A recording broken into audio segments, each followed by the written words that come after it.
I think the industry's done very well. We look at feed companies and the products that they offer, from feed, mineral, tubs, these supplementations.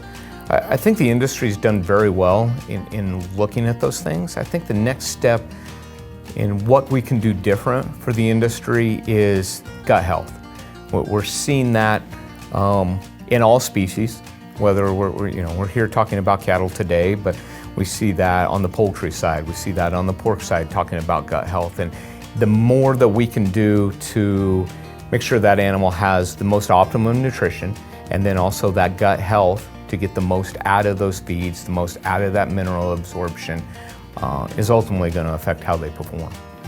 Stress is everything in managing these cattle as we make transitions in their life. So we're taking cows, let's say, off the cow, and we're moving into the feed yard, or they're going to a background situation. We're totally changing their diets, and so that diet is causing stress on them. We're taking them away from their mothers. We are changing what those feed sources are.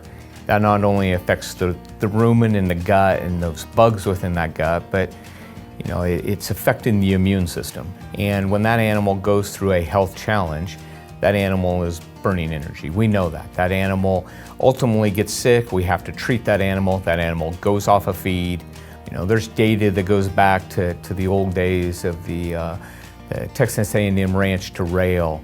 And that data says, every time that we pull one of those animals, it's affecting the economic loss of that. First pulls may be around $50 a head loss. Second pull is $150 a head loss. And then ultimately, it's also affecting the carcass quality of those animals. Every time an animal gets sick, that's affecting how that animal is going to perform. It's quality grade or yield grade. I come from a cattle feeding background. My family's fed cattle since 1935, and we sat there, my dad did, and would buy cattle every day and commingle. You buy 500-pounders and all the 500-pounders, then you take those cattle home, and they come off the cow, they're going on different feed. We definitely have challenges in commingling cattle. I think that's why we see as the industry the video sales and load lots.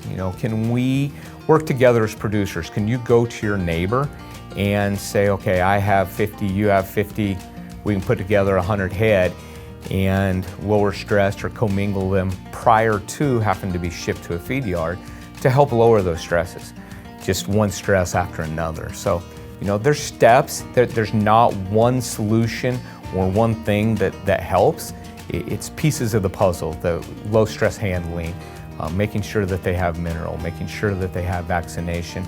And now we believe that we need to add these gut health products, because 70% of our immunity in any species starts in the gut. And so the combination of vaccination and gut health working together gives us the best opportunity to have the healthiest animal moving forward.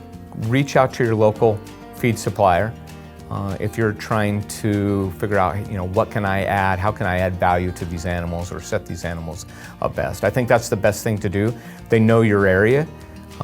They know, what your forages are, if you're in a high fescue area, or if you're, let's say, in a drought area or something. Here's the challenges. They have the ingredients to help make the most balanced ration or mineral program for you to make the most cost effective, and be able to look at adding a gut health product to that to go through those challenges in the future.